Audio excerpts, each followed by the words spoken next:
Hello students. In this class, we are continuing with uncertainty. So basically this is the second part of uncertainty video, right? So what we have discussed in the last video, we have discussed 5 rules of uncertainty. Different mathematical operation के लिए uncertainty के different rules हैं, and that include addition, subtraction, multiplication, division and power, right? जैसा कि हमने last video में देखा कि for addition which uncertainties are added, absolute uncertainties are added, ठीक है। और सब्ट्रैक्शन के लिए भी एब्सोल्यूट अनसर्टेनिटीज आर एडेड, ठीक है। What was in case of multiplication, ठीक है। मल्टीप्लिकेशन में आपने लिखा था if x is equal to a multiplied by b then you will add the fractional uncertainties, right. और अगर थ्रू आउट इस इक्वेशन को आप 100 से मल्टीप्लाई करें तो हर इंडिविजुअल फ्रैक्शनल अनसर्टेनिटी जो है वो परसेंटेज अनसर्टेनिटी में कन्वर्ट हो जाएगी। So for multiplication and division fractional और percentage uncertainties are added. And the last rule is power rule. So power rule में क्या होता है कि पावर रूल में अनसर्टेनिटी के फॉर्मूला में पावर शुरू में मल्टीप्लाई हो जाती है, राइट। अच्छा, अब इन रूल्स ऑफ अनसर्टेनिटी को अप्लाई कैसे करना है बच्चों, क्वेश्चन के बगैर तो ये समझ आ ही नहीं सकता। So for that we have to do the questions of uncertainty. लेकिन क्या आप अनसर्टेनिटीज फाइंड आउट करने के लिए हमेशा फॉर्मूलाज की ही हेल्प लेंगे? ठीक है, फॉर्मूला की हेल्प लेने से क्या फायदा होगा? क्या आप इसको विदाउट फॉर्मूला नहीं कर सकते? We can do the question of uncertainty without formula, लेकिन फॉर्मूला यूज करने से आपका काम बहुत ज्यादा रिड्यूस हो जाता है, आपकी हैसल बहुत ज्यादा रिड्यूस हो जाती है, right. So basically we have seen the formulas for 5 mathematical operations, addition, subtraction, multiplication, division and power, ठीक है। तो यहां पर मैं आपके सामने 2 एग्जांपल्स प्लेस करता हूं जिससे आपको एटलीस्ट ये पता चल जाएगा कि अनसर्टेनिटी के क्वेश्चंस को मैन्युअली विदाउट फॉर्मूला और विद फॉर्मूला कैसे सॉल्व करने हैं, are we getting the same answers and which method is comparatively easier for us, right. So addition और सब्ट्रैक्शन में से एक करेंगे, मल्टीप्लिकेशन और डिवीजन में से एक करेंगे, ताकि आपको कंप्लीट इनसाइट ऑफ अनसर्टेनिटीज मिल जाए, right. So addition is comparatively simpler. मैं आपके सामने सब्ट्रैक्शन का एक क्वेश्चन प्लेस करता हूं, राइट। सो सब्ट्रैक्शन कहां पे इन्वॉल्व होती है? जैसा कि आपको बताया था, you have to subtract 2 times या 2 लेंथ्स या 2 मैसेज या 2 वॉल्यूम्स। मैं आपके सामने एक क्वेश्चन लिखता हूं और ये एक प्रैक्टिकल सिचुएशन है। Let's suppose you have a ruler,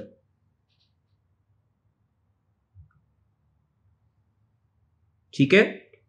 ruler की जो एक साइड है ये इंटैक्ट है, ये प्रेजेंट है, लेकिन जो 0 वाली साइड है रूलर की वो ब्रोकन है, वो प्रेजेंट ही नहीं है, ठीक है। सो बेसिकली इस साइड से जो आपका रूलर है this is broken. Can you use this ruler to find out any length? For example आपके पास एक रॉड है and the length of this rod is from this point to this point. So क्या आप इस rod की length को major कर सकते हैं using this broken ruler? Definitely, और आंसर इज यस। कैसे करेंगे? आप दोनों एक्सट्रीम्स वाली लेंथ को मेजर करके उनको आपस में सब्ट्रैक्ट कर देंगे, ऐसा ही करेंगे ना। So one of the extreme is this and the other extreme is this, ठीक है। So basically the length of this broken ruler is from this point to this point, this is the length of ruler, right. So let's assume that you have 2 values, this is a and this is equal to, let's assume this is equal to 2.3 plus minus 0.1 centimeters, and this is length b and this is equal to 5.6 plus minus 0.1 centimeters, ठीक है। So one extreme, the lower extreme is a and the higher extreme is b, और आपने length find out करनी है which is symbolized as L. What is the formula of length in terms of A and B? जरा सोचे शाबाश। आपने length find out करनी है in terms of A and in terms of B। So length is equal to greater reading, which is B, minus smaller reading, which is A. So you have this formula in terms of variables. ठीक है, हम बच्चों इस formula को आगे लेके चलेंगे. ठीक है, so let's try to find out the mean value of length. Length is equal to, जैसा कि हमने कहा, B minus A. The value of B is 5.6 minus the value of A is 2.3. So use your calculators to find out the value of length. 5.6 minus 2.3. This value is coming out to be 3.3 centimeters. Right? This is the mean value of length. But हमने इस length को find out करने के लिए B और A की help ली है, और B और A में अनसर्टेनिटीज एग्जिस्ट करती हैं. That's why this value of length also possess uncertainty. ठीक है, so without formula हम uncertainty कैसे find out करते हैं? If an experimentalist is performing this particular experiment और वो maximum error करता है, that error can be in the form of poor calibration, flaw in the instrument, or let's suppose parallax error, और वो length की maximum value find out करता है, तो फॉर्मूला तो B माइनस A ही होगा. तो अगर वो लेंथ की मैक्सिमम वैल्यू फाइंड आउट कर रहा है तो वो कैसे करेगा? वो B की मैक्सिमम वैल्यू सिलेक्ट करेगा और A की मिनिमम वैल्यू सिलेक्ट करेगा. सो बेसिकली ये सारा थॉट प्रोसेस इन्वॉल्व होगा अगर आप फॉर्मूला की हेल्प नहीं ले रहे. ठीक है, this is a longer procedure, right? So what is the maximum value of B? B में अनसर्टेनिटी को ऐड करना पड़ेगा and that value would be 5.7, और A में से 0.1 उसकी अनसर्टेनिटी को माइनस करना पड़ेगा and that value is 2.2. So 5.7 minus 2.2, the answer is coming out to be 3.5 centimeters. And similarly, अगर परफॉर्मर जो है वो लेंथ की मिनिमम वैल्यू फाइंड आउट कर रहा है, कैसे? मैक्सिमम एरर परफॉर्म करके मिनिमम वैल्यू फाइंड कर रहा है, तो वो B की कौन सी वैल्यू सिलेक्ट करेगा और A की कौन सी वैल्यू सिलेक्ट करेगा? अगर B की मिनिमम, अगर लेंथ की मिनिमम वैल्यू आ रही है, दैट विल बी B की मिनिमम वैल्यू माइनस A की maximum value, right? So the minimum value of B is 5.5. जो मीन वैल्यू है उसमें से अनसर्टेनिटी को माइनस किया है, minus the maximum value of A is 2.3 plus 0.1 and that is 2.4. So 5.5 minus 2.4, the answer is coming out to be 3.1 centimeters, right? So here you have the two extremes. The minimum value is 3.1 centimeters and maximum value is 3.5 centimeters, right? So the uncertainty in value of length would be equal to length की maximum value minus length की minimum value divided by 2. ठीक है, the maximum value is 3.5, minimum value is 3.1 divided by 2. ठीक है, so basically 0.4 divided by 2 and this answer is coming out to be plus minus 0.2 centimeters. So uncertainty in value of length is coming out to be 0.2 centimeters. इसका मतलब ये है कि अगर एक extreme value 3.1 है और दूसरी एक्सट्रीम वैल्यू 3.5 है, तो ये जो मीन वैल्यू है 3.3, एक वैल्यू इससे 0.2 ज्यादा है और एक वैल्यू जो है इससे 0.2 सेंटीमीटर्स कम है, right? So by doing all this lengthy procedure आपके पास जो आंसर आया है डेल्टा एल का, that is 0.2 centimetres. But wait, अगर आप फॉर्मूला के साथ स्टिक करते, what is the formula of subtraction? अगर दो वैल्यूज एक दूसरे में से सबट्रैक्ट हो रही हैं, so what you simply have to do is absolute uncertainties को सिंपली ऐड कर दें. आपका वहां से भी यही आंसर आना था. ठीक है, so the direct formula is delta L is equal to delta A plus delta B. So what is the value of delta A? Delta A is 0.1 centimeters and delta B is also 0.1 centimeters. आपको simply क्या करना था, आपको करना था 0.1 plus 0.1 और यहां से आपके पास डायरेक्टली आंसर आ रहा है plus minus 0.2 centimetres. So basically एक प्रॉब्लम जिसके लिए आपका बहुत ज्यादा थॉट प्रोसेस इन्वॉल्व है, अगर आप फॉर्मूला के साथ स्टिक करेंगे you can find out the value of answer just in a single step, right. So basically ये सारा लॉन्गर प्रोसीजर करने का क्या फायदा हुआ, बेसिकली आपको अनसर्टेनिटी की इनसाइट्स का पता चल गया है कि व्हाट इज हैपनिंग, ठीक है, कि आप एरर फाइंड आउट करने के लिए एक बारी maximum extreme value find out करते हैं, एक बारी minimum extreme value find out करते हैं, और उसके लिए जो भी थॉट प्रोसेस इन्वॉल्व है वो आपने जो है वो मेरे साथ शेयर किया, और आपको पता चला कि इन केस ऑफ सब्ट्रैक्शन जो लॉन्गर मेथड है जिसमें हमने फॉर्मूला यूज नहीं किया, ठीक है, हमने मैन्युअली सॉल्व किया है, जो उससे आंसर आ रहा है 0.2 सेंटीमीटर, फॉर्मूला से भी वही आंसर आ रहा है, लेकिन फॉर्मूला से करना कंपैरेटिवली इजियर, कंपैरेटिवली सिंपलर है।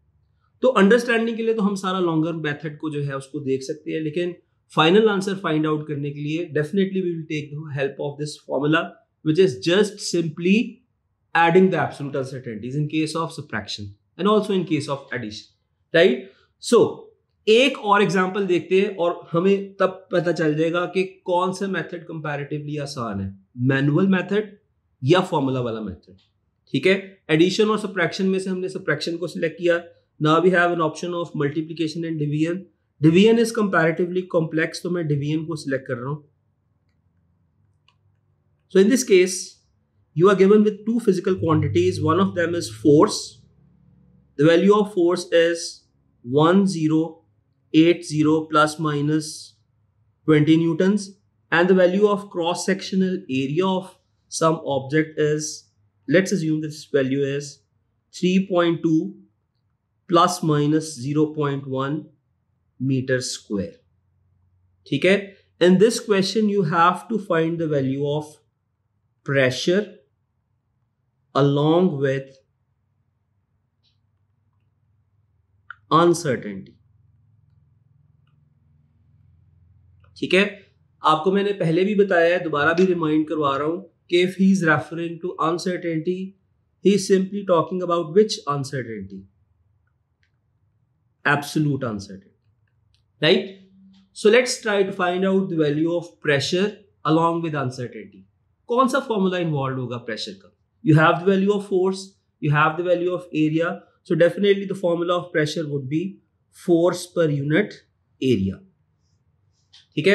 वैल्यू सब्स्टिट्यूट करें, force is 1080 and the value of cross sectional area is 3.2 meter square, metre is already SI unit, तो आपको कोई कन्वर्जन की जरूरत नहीं है, ठीक है। So the value of pressure is 1080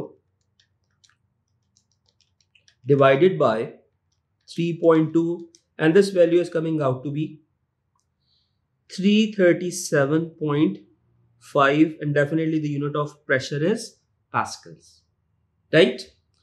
अच्छा, अब अनसर्टेनिटी फाइंड आउट करनी है बट विद मैनुअल मेथड, ठीक है। हम फॉर्मूला को यूज नहीं कर रहे, हम इस केस में फ्रैक्शनल अनसर्टेनिटीज को अभी ऐड नहीं कर रहे। तो अगर एक्सपेरिमेंटलिस्ट, अगर परफॉर्मर जो है वो मिस्टेक करे और प्रेशर की मिनिमम पॉसिबल वैल्यू फाइंड करे, वो कैसे आ सकती है, उसके लिए न्यूमिनेटर की वैल्यू मिनिमम और डिनोमिनेटर की वैल्यू मैक्सिमम होनी चाहिए, right. So what is the minimum value of numerator? The minimum value of numerator is 1080 minus 20 and that would be 1060 divided by maximum value of area. Area की maximum value find out करने के लिए 3.2 में 0.1 add करना पड़ेगा, so this would be 3.3. So 1060 divided by 3.3, the answer is coming out to be 321.21 pascals, ठीक है। अगर आप जरा ध्यान से देखें तो ये वैल्यू मीन वैल्यू से कम है, because it's a minimum value, तो इसको मीन वैल्यू से कम ही होना है, राइट। और अगर परफॉर्मर मैक्सिमम एरर करके प्रेशर की मैक्सिमम वैल्यू फाइंड आउट करे, the other extreme, the larger extreme, तो वो प्रेशर की मैक्सिमम वैल्यू फाइंड आउट करने के लिए मैक्सिमम न्यूमिनेटर और मिनिमम डिनोमिनेटर को सिलेक्ट करेगा नहीं, एरर होगा तो ऑटोमेटिकली ये होगा. This is the thought process behind the uncertainties, right? So maximum value of force is 1080 plus 20. This is exactly 1100 divided by the minimum value of area, which is 3.1.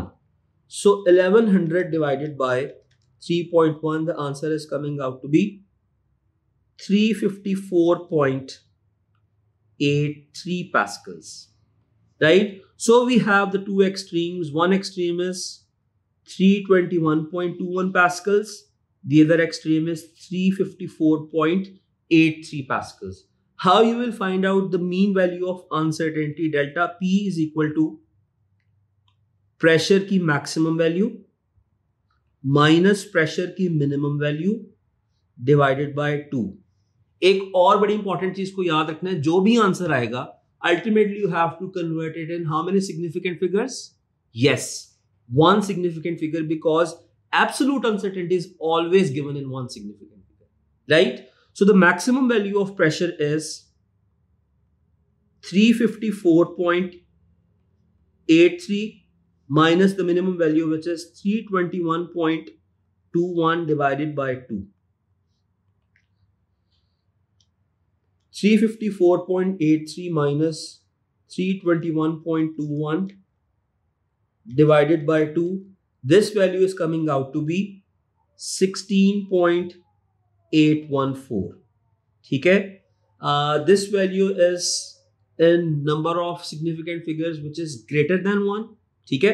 तो सबसे पहले आप ये डिसाइड करेंगे 16 का 1 SF क्या होगा? 16 no. 1 and 6 is two significant figures.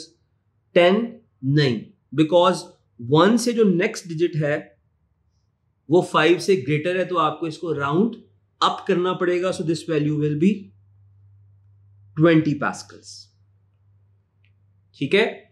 सो एक सारा थॉट प्रोसेस जो कि आपने और हम दोनों ने मिलकर शेयर किया, इसमें जो आपका आंसर आ रहा है अनसर्टेनिटी का वो 16.8 है, जो after rounding off this value is coming out to be 20.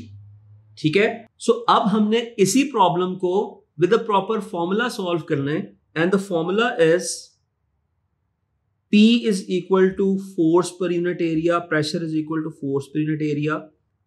ठीक है? This is a problem of division. तो इस केस में कौन सी अनसर्टेनिटीज ऐड होंगी? क्लियरली यू नो कि मल्टीप्लीकेशन और डिवीजन के केस में फ्रैक्शनल अनसर्टेनिटीज ऐड होती हैं. ठीक है?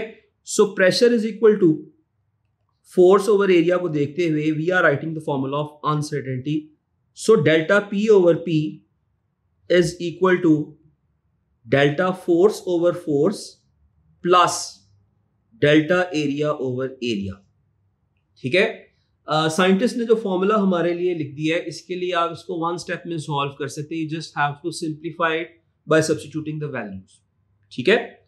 So delta P over pressure की वैल्यू जो आपके पास आई हुई है, mean value which is 337.5 pascals is equal to delta force, delta F, which is 20 divided by F, which is 1080, plus delta area, which is 0.1 divided by area, which is 3.2. Now you just simply have to substitute the values in your calculator and solve this expression for delta P. ठीक है? अब हमें clear idea हो जाएगा कि formula और without formula आपका same answer आ रहा है या डिफरेंट आंसर आ रहा है. So let's substitute the values. 20 divided by 1080 plus 0.1 divided by 3.2. ठीक है? और प्रेशर की वैल्यू जो है 337.5 वो राइट साइड पर आकर मल्टीप्लाई हो जाएगी, multiplied by 337.5. So this answer is once again coming out to be 16.8 pascals. तो बच्चों क्या डिफरेंस है हमारे इस वाले आंसर में और इस वाले आंसर में? कोई डिफरेंस नहीं है. हमने मैनुअल मेथड से लर्न किया, लॉन्गर मेथड से लर्न किया, ताकि हमें इनसाइट्स ऑफ अनसर्टेनिटीज पता चल गई। हमारा आंसर आया 16.8 और अब हमने इसको फॉर्मूला से सॉल्व किया है। हमारा मेथड सिंप्लीफाई हो गया, श्रिंक हो गया, वन लाइनर हो गया, but we are getting the same answer. इसका मतलब ये है कि फॉर्मूला से करना कंपैरेटिवली आसान है। Formulas are there for our support, ठीक है। So absolute uncertainty is always given in one significant figure. The one significant figure of 16.8 is 20 pascals. This final answer is in 1 SF, one significant figure. Right? Now learn how to write this final answer. You will write the value of pressure is equal to, यहां पर जरा break लगाएं, hand brake लगाएं। पहले आपको uncertainty की value लिखनी है। सो पहले अनसर्टेनिटी की value is plus minus 20, right. So uncertainty का last digit is insignificant, 0 is insignificant. मैं यहां पे एक रैंडम नंबर लिख रहा हूं। The random number is 18432। आप लोगों ने बच्चों junior classes, quite junior classes 1-2 class में एक चीज पढ़ी हुई है कि this is called units, this is tens, this is hundreds, this is 1000 and the last digit is 10,000, ठीक है। सो उस चीज की एप्लीकेशन में यहां पर अप्लाई कर रहा हूं कि जो आपकी अनसर्टेनिटी है उसका यूनिट इनसिग्निफिकेंट है, तो आपका जो फाइनल आंसर होगा उसका भी यूनिट इनसिग्निफिकेंट होगा, ठीक है। आपका फाइनल आंसर है 337.5। इसको कैसे लिखेंगे कि जो इसका लास्ट डिजिट है वो इनसिग्निफिकेंट हो जाए? यू विल राइट 337, नहीं, 7 को इनसिग्निफिकेंट करना है तो आपको राउंड अप करना पड़ेगा। This would be written as 340 pascals, ठीक है। So uncertainty and value must have same precision. In this final answer you can see के वैल्यू और अनसर्टेनिटी की सेम प्रिसिजन है, राइट। सो बेसिकली हमने इस वीडियो में क्या देखा? हमने इस वीडियो में ये देखा कि एक मैनुअल मेथड से अनसर्टेनिटीज को फाइंड कर सकते हैं, हमें फॉर्मूलाज की जरूरत नहीं है, लेकिन formulas make our life easy. हम क्वेश्चन को एक स्टेप में कंप्लीट कर सकते हैं, राइट। तो जब हमने उसको सेम स्टेप में, स्मॉल स्टेप में कंप्लीट किया, उससे हमें फायदा क्या हुआ? उससे हमें फायदा ये हुआ कि हमारा क्वेश्चन को सॉल्व करने का टाइम बहुत ज्यादा रिड्यूस हो गया और हम क्वेश्चन को जल्दी से कर पाते, ठीक है। In the next video we will be continuing with the questions of uncertainties, और जब आप मेरे साथ क्वेश्चन सॉल्व करेंगे तो इंशाल्लाह आपको अनसर्टेनिटी के एटलीस्ट किसी क्वेश्चन में जो है वो डिफिकल्टी फेस नहीं करनी पड़ेगी। For that you have to stick with the next videos of uncertainty, so stay tuned. Thank you.